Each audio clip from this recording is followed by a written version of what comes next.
Hello, snakes. My name is Dante, and today it's Podcast Tuesday once again. And so, some of you, or most of you, have heard of the Ampersand promos. So, they've been there for a while already, but I haven't actually covered them in any podcast. So, let's just review the top 10 Ampersand promos. So, there are 80 Ampersand promos which you can collect, and they are basically the rares and mythics from Dungeons and Dragons. Simply that it has a really big ampersand stamp on it from like the at the and symbol in the Dungeons and Dragons logo. That is actually known as the Dungeons and Dragons ampersand. So some cards from Adventures in the Forgotten Realms, the Dungeons and Dragons set have an ampersand stamp. Well, 80 of them. There are promotional versions which you can get with the ampersand stamp. They are exclusive to WPN premium stores, where you can get them by playing events. So, well, Chiamat, it was part of a giveaway which WPN premium shops are doing, and that basically one person that from each shop, not like the non-employee, but like the winner of each WPN premium shop's giveaway would get the special Tiamat card. That's why it's like almost $1,000 the card. And then other promos you can get them through other means like playing tournaments or promotions. Well, my LGS gives a winner one ampersand promo for every 8 players that participate in the event. And then basically the rest of the positions would receive ampersand promos equal for every 8 players, like minus minus their position -1, basically. So like basically, well, I don't know. Like, okay, there are 8 players. The winner gets an ampersand promo. There are 16 players. The winner gets 2 ampersand promos, and the second place gets 1 ampersand promo. 24 players. The winner gets 3 ampersand promos. The second place gets 2 ampersand promos, and the third place gets like 1 ampersand promo. 32 players, which hasn't actually happened yet. The winner gets 4 ampersand promos. Second place gets 3. Third place gets 2. Fourth place gets 1 ampersand promo. And like the floor price for them, I think it's like $45. The minimum price for 1 ampersand promo. So these are actually very valuable. So if you have them, see if you can sell them, because they're valuable. If not, like, you can try and hold them. They will fall in value because time will pass and more will be given out. But eventually they will run out of ampersand promos, possibly when Forgotten Realms rotates out of standard, which is gonna be by the end of this year. Forgotten Realms is gonna rotate out of standard, so they're probably gonna stop reprinting.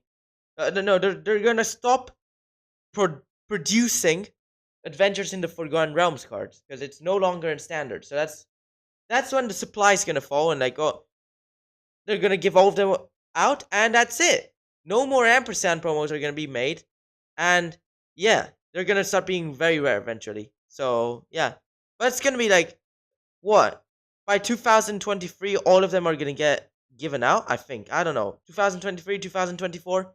Let's first get into the combo, which involves an ampersand promo, in fact, and a nerd card in the same set. Not in the ampersand promos set, but in Adventures in the Forgotten Realms. Let's get to the combo. And it is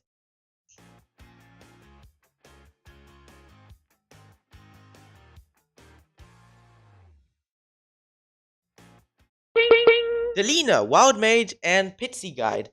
So, this is not really an infinite combo, but it will give you an arbitrarily large number of Pitsy Guides. So, okay, so how this works. First of all, you attack with Delina. Select Pitsy Guide. You roll 2d20s. The highest number, if the highest number is 15, copy Pitsy Guide, then roll again. 3d20s. Copy Pitsy Guide. If you get the 15, so basically, after like 5, 6 rolls, eventually it's gonna be so hard for you to not roll a number between 15 and 20, because like 15 and that's like, all right, between like 1 and 14, like 14 over 20, and then like 15 to 20 would be like 6 over 20. So that would be like a 30% chance. So naturally you'd get a 30 wait, 30%. Yeah, it is 30% chance. For 30% chance uh of it happening. Yeah, a 30% chance naturally without any advantages, and a 70% chance with advantages. You then with this uh once this already increases chance, and then like and then eventually just you not, it's almost impossible to not roll the 15 over 20, the 15 the to not impossible to not roll 15 to 20. uh, so yeah.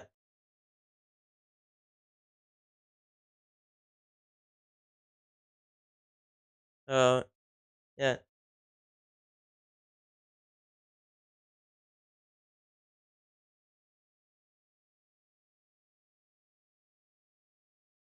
uh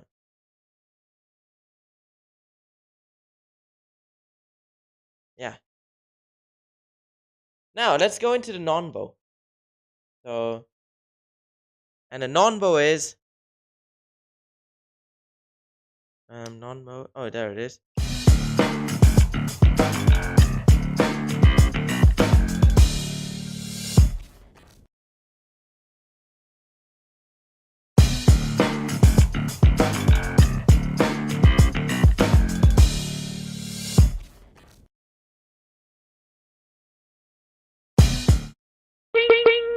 We got Leer, Disciple of the Drowned. So, how and Chalice of the Void. That's our non-bow. Chalice of the Void has no effect because Leer stops spells from being countered. Chalice does not prevent spells from being cast. In fact, it prevents them from being. It counters the spells, you know. So it's not that it doesn't let the spells being cast. If it's cast, it's countered. That's why you can't basically play the spells, you know, because they get countered. But Leer stops spells from being countered. So, so basically, it shuts off your chalice. And the thing is that some decks have both in the same deck in modern. So that's a deck design failure, I think. I don't know. But yeah, let's go into the number 10. And it is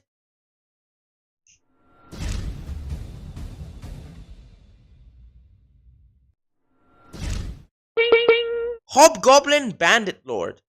3 mana 2/3 Goblin Rogue with other goblins you control, get +1/+1. And for red and tap, it deals damage equal to the number of goblins that entered the battlefield under your control this turn to any target.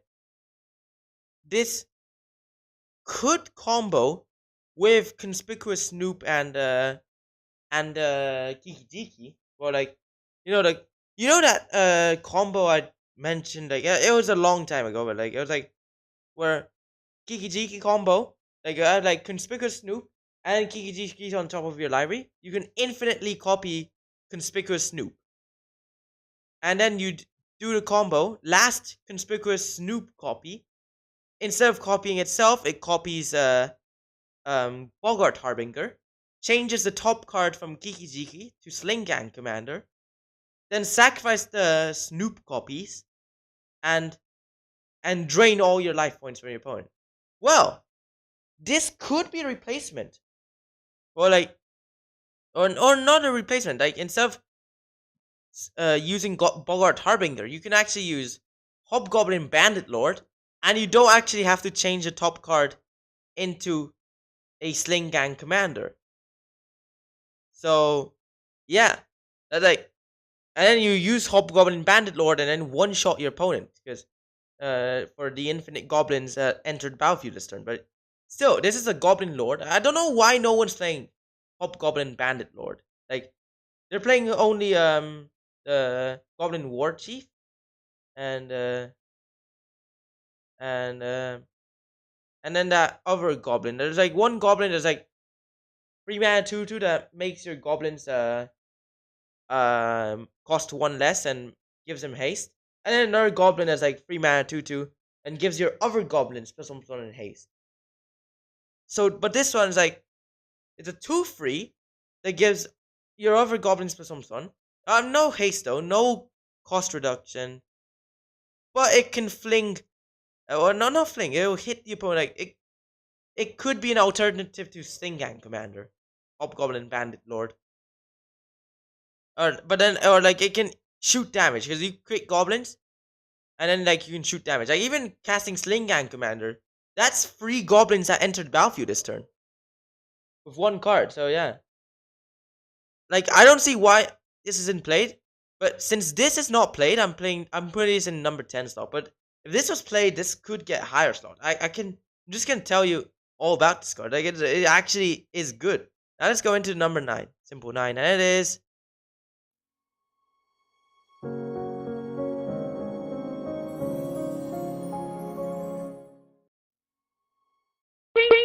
the only card that can cause a turn 2 kill in standard. No cap. No.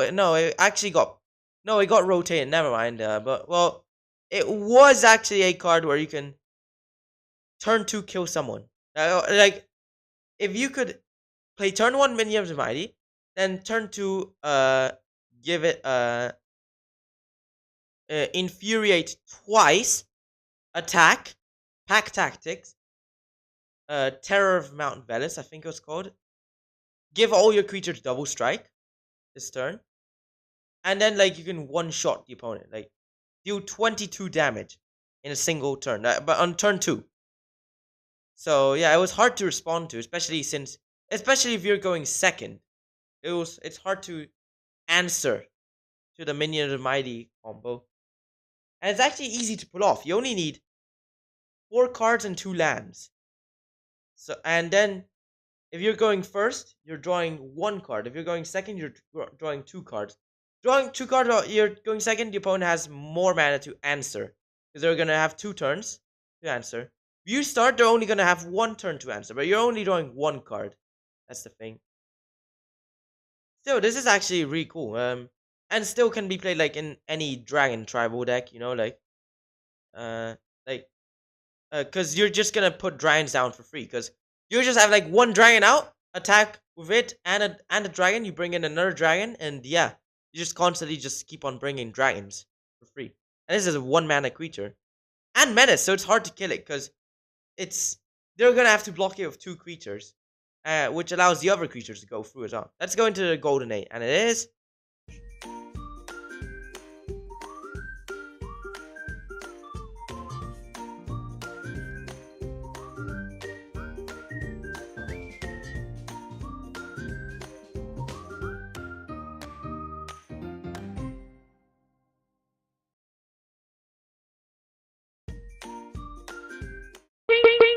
Wish.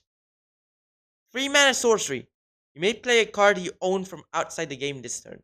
Some Storm decks are playing this card for some reason. I don't know, like, but it's, well, I think it's like, oh yeah, I think it's because they can loop their past in flames. Like, you know, like you can like use your past in flame, like because like exile counts as outside the game. So like so you can cast cards from exile like as if it were like outside the game. Like cards that allow you to cast from outside the game also cast from exile, like and that's why like Storm decks are playing it. So like it basically like past in flames, so you like flashback everything, even flashback past in flames. Then or like and then like you can wish the cards back into the you can wish the cards from exile, you cast them, they go back in the graveyard. Then you can maybe wish the wish. You can cast wish, then cast something else, and then you can loop the wish as well, because wish is gonna If you flashback wish, then you can wish back into the graveyard. Uh, okay, I don't know, but then you can cast cards from your sideboard. Like you can cast like one card from your sideboard as well if you need it to. And yeah, and then but then you have to do it in the same turn you cast a wish. You don't put it in your hand unlike the other wish cards, like burning wish and other stuff. But yeah, living wish, but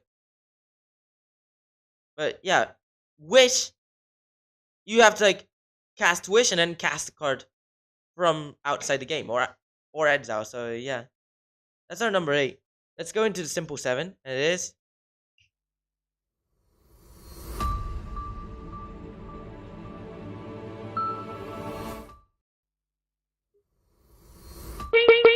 Old Gnawbone.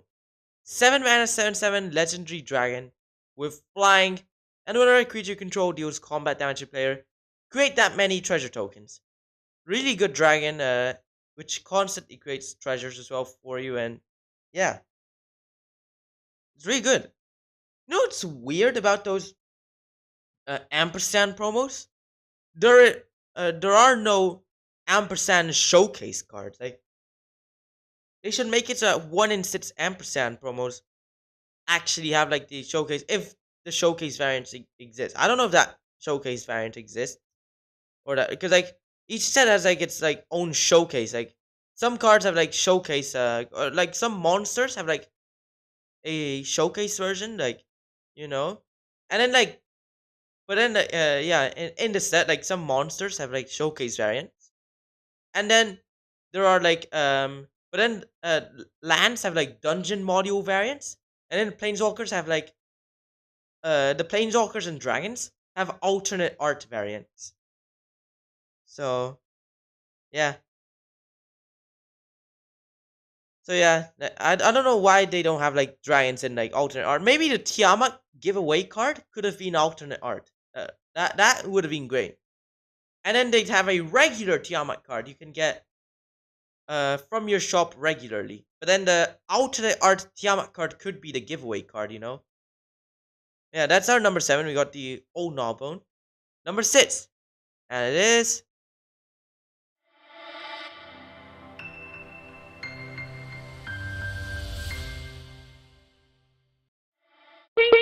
Den of the Bugbear. A manland that is actually played in modern. Yeah. The only manland of the 5 that's actually played in modern. Because prowess decks play them, and Jund decks as well. Like some Jund decks are using Den of the Bugbear instead of Raging Ravine, but yeah, this is like a super fast land. It's like instead of being like the fast dual lands, it's a super fast man land because you control 2 or more other lands. Enter tap for red, and for 4 mana turns into a free 2 goblin. Until end of turn for 4 mana turns into a free 2 goblin that when it attacks, create a 1/1 goblin that's tap and attacking, but still a land though. So yeah, and it's also really cool because like it's free too, and then it creates goblins as well. It's a man land that also creates goblins that stay goblins. You don't have to like pay mana to activate it, like because like you have to constantly pay 4 mana to activate the man land, but like pay 4 mana, activate it once, and then you already have a 1/1 goblin. Like this is like a 4 mana, like basically like 4 mana. Attack your opponent for free damage, and create a 1/1 goblin that's like tap and attacking. Because like many token sources are like 4 mana, create a 0/1 token or 1/1 token. I don't know, something like that. Like pay mana, you create tokens, and then like but then this one's like 4 mana, turns into a free 2, attacks, and it creates a free a 1/1 goblin. Wow, that's impressive. And then you can use it for defense as well, the land as well, and then tap it as well. Like block and then tap it for red, and then bolt. That's cool. Let's go into number 5, and it is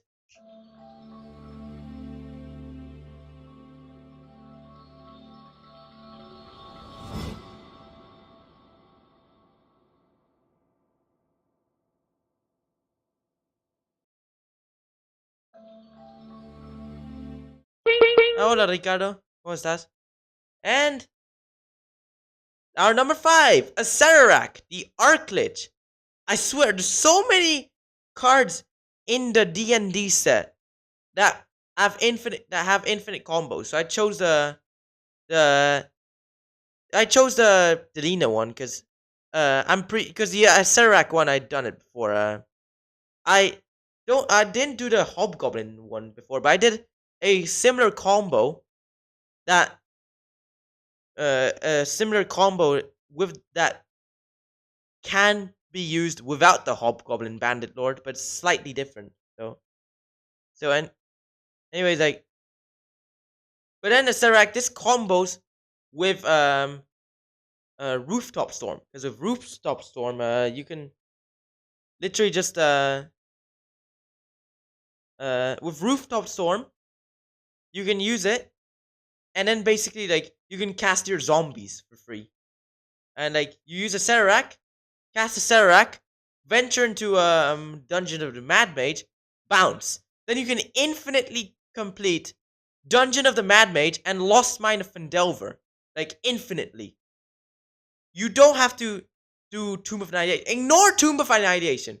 Just use this with Rooftop Storm, infinitely cast a Cerec the Arklet, and then you get you infinitely complete Dungeon of the Mad Mage uh and also and Lost Mine of Fendelver. So yeah, that's actually really cool. And like, and then even when you do actually, if you don't do the combo and you just have a Cerec the Arklet, it's you try and complete a Tomb of Annihilation, 3 mana 5/5 once it actually enters battlefield, and then attack, and then create a 2/2 zombie on unless that player sacrifices a creature. So yeah, so yeah, that's number 5, a Cerec the Arklet. Let's go in to the number 4, and it is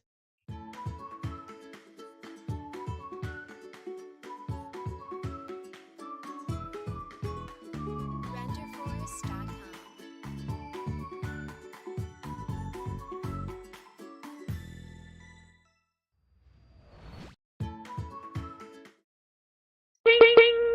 we got Tashas Hideous Laughter. So there's a 3 mana sorcery. Each opponent exiled card from the top of the library until that player is exiled cards with total mana value 20 or more. So this almost kills like any burn deck, like it just and it's played in mill in modern, because I mean it ingests them. It doesn't mill them, it ingests them. I swear, why don't they just make ingest into an actual term similar to mill? But like ingest is a keyword ability, but like I think mill comes from millstone, but like still. And then they ended up making mill an actual term. They could make bounce into an actual term, but like still exile cards on the top. I always call it ingest, but still like uh even when it's not, because I when I started playing Magic the Gathering, it was like Battle for Zendikar, Oath of the Gatewatch, and ingest was actually one of my favorite mechanics, because like you could like exile the top card of your opponent's library when it deals combat damage to them, and then like now I just every time like I see something that exiles a card from the top of the library, like someone's library, maybe not like your own library to cast a spell, you ingest them basically. Like basically Ulamog would have like ingest 20. And like Tashas Hideous Laughter, Tashas Hideous Laughter, you basically just ingest until 20 mana value or more. So that almost kills burn, like by exiling like what, 10, 11, 12, because like they always have like 1 mana, 2 mana spells, maybe even lands and stuff, and then like most they'd have is 3 mana, which is just 4 Rift Bolts and 4 Skewers. So yeah, that's number 4, Tash's Hideous Laughter. Now let's go in to the golden free, and it is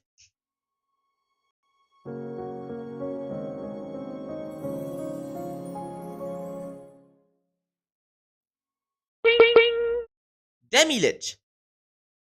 4 mana, 4 free skeleton wizard.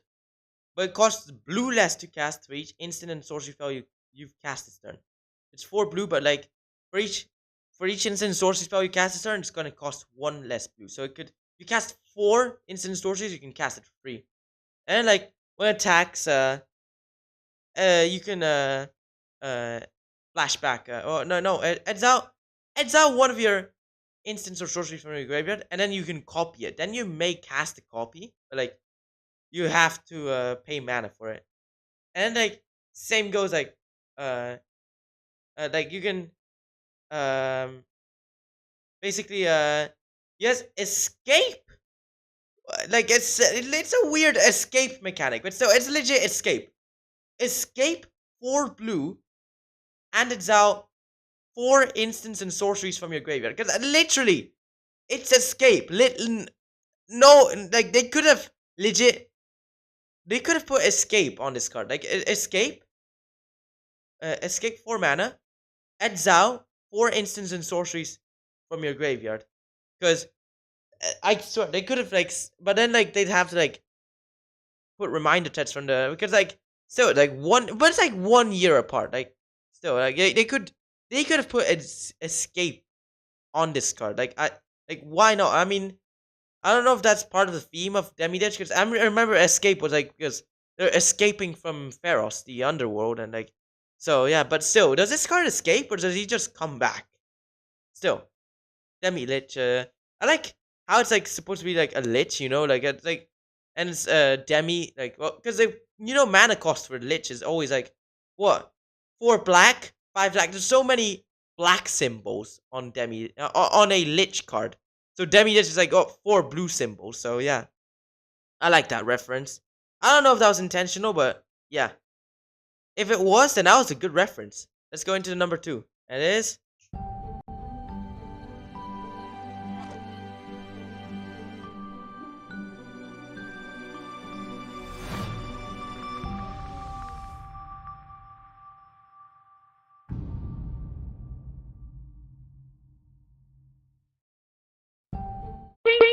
we got Mordenkainen.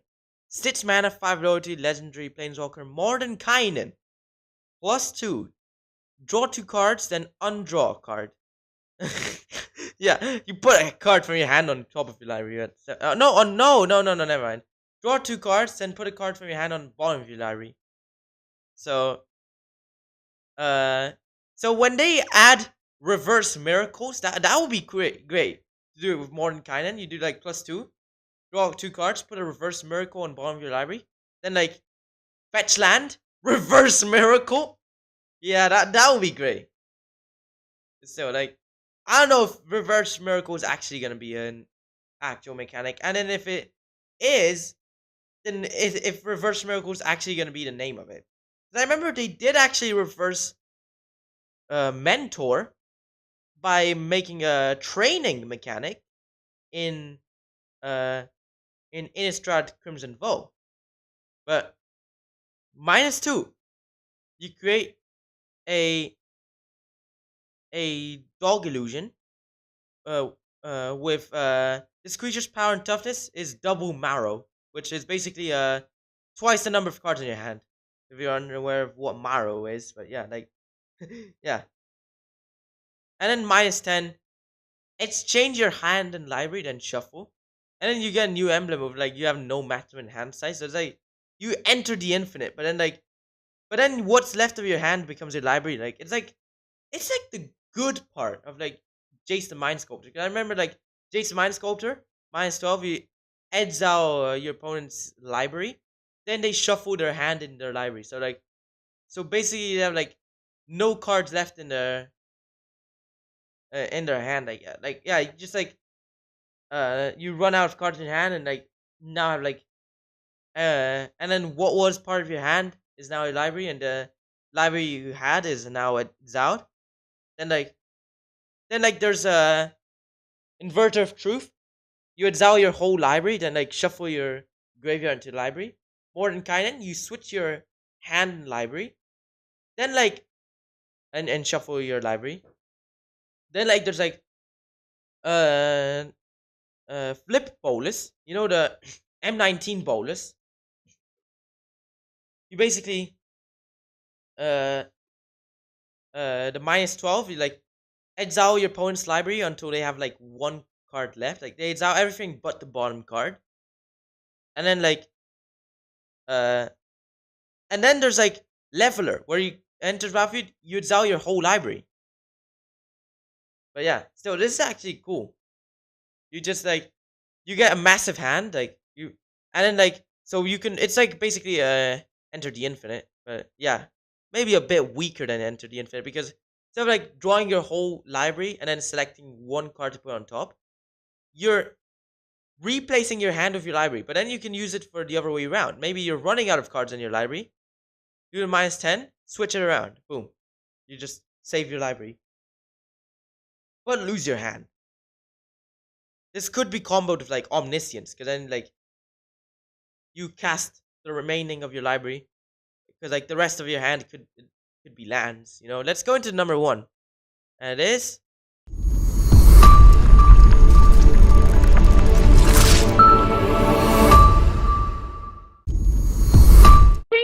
the giveaway card, Chiamat, 7 mana, 7/7 legendary dragon god, flying. And when it enters the battlefield, if you cast it, search your library for 5 different dragons that are not called Chiamat. Then review them, put them in your hand, and shuffle.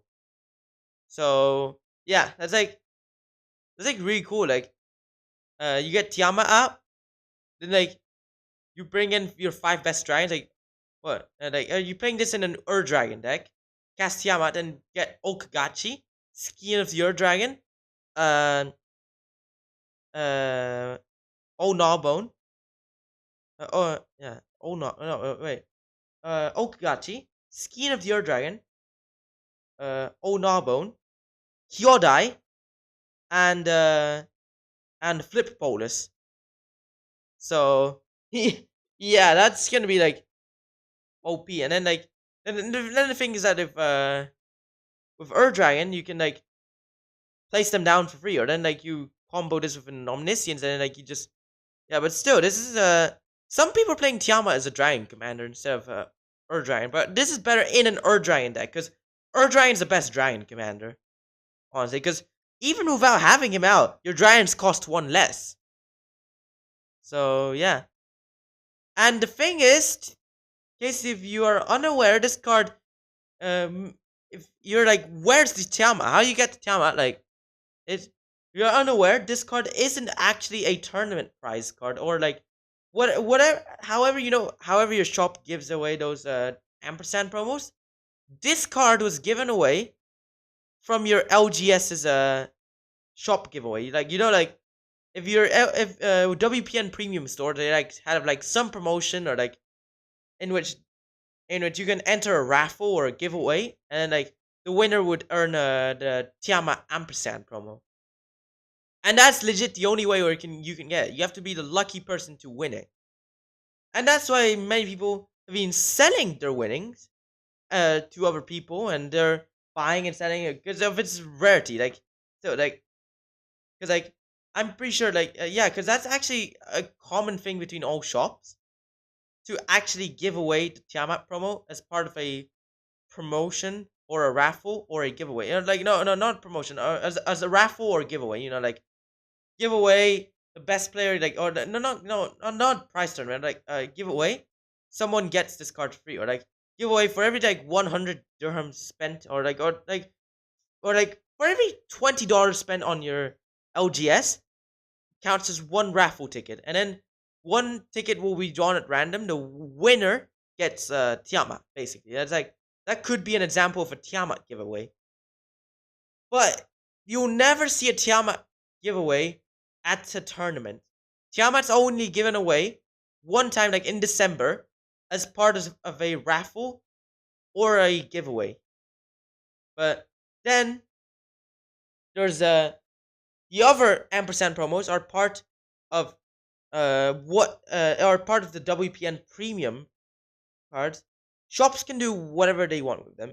Give them away at tournaments or make them as promotion cards. Like, you know, like, cause like I remember like my LGS initially they gave out Fable passages to anyone who spent like 200 AD on the shop, which is like what 50 something dollars.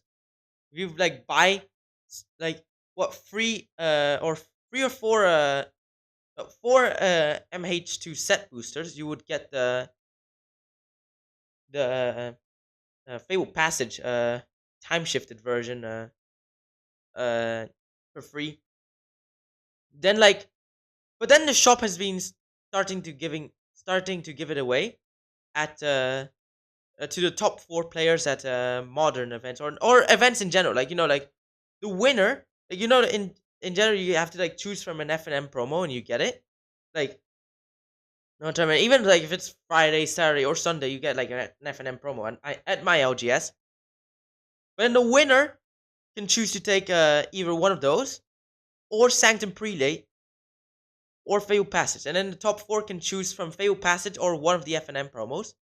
Then the rest can choose from the F&M promos. Yeah, but yeah, that's like the number one. We got Tiamat, but Tiamat's and then like, but then the shop, my shop, what we do like the winner gets an ampersand promo, but a random. You have to choose it randomly. Like initially they chose which one to give out. They were like giving out special like ampersand. Like, they announced the promo, but now they're giving away randomly. Like the first one we fought for was a treasure chest, and then the second one was a demi lich. No, wait. First was a treasure chest, then it was Sorn, then the third one was a demi lich. So yeah, uh, Sorn then demi lich, and then we started doing random. Like we shuffled a card, or basically we pick a random card from the binder. Like there's just one time like someone was about to the shop was about to choose the promo to give the person, and they're like, no, random. Like that's how we did it, and instead of the shop choosing it, it was a random prize, and yeah, anyways, I got like some cool promos. I got monk class, and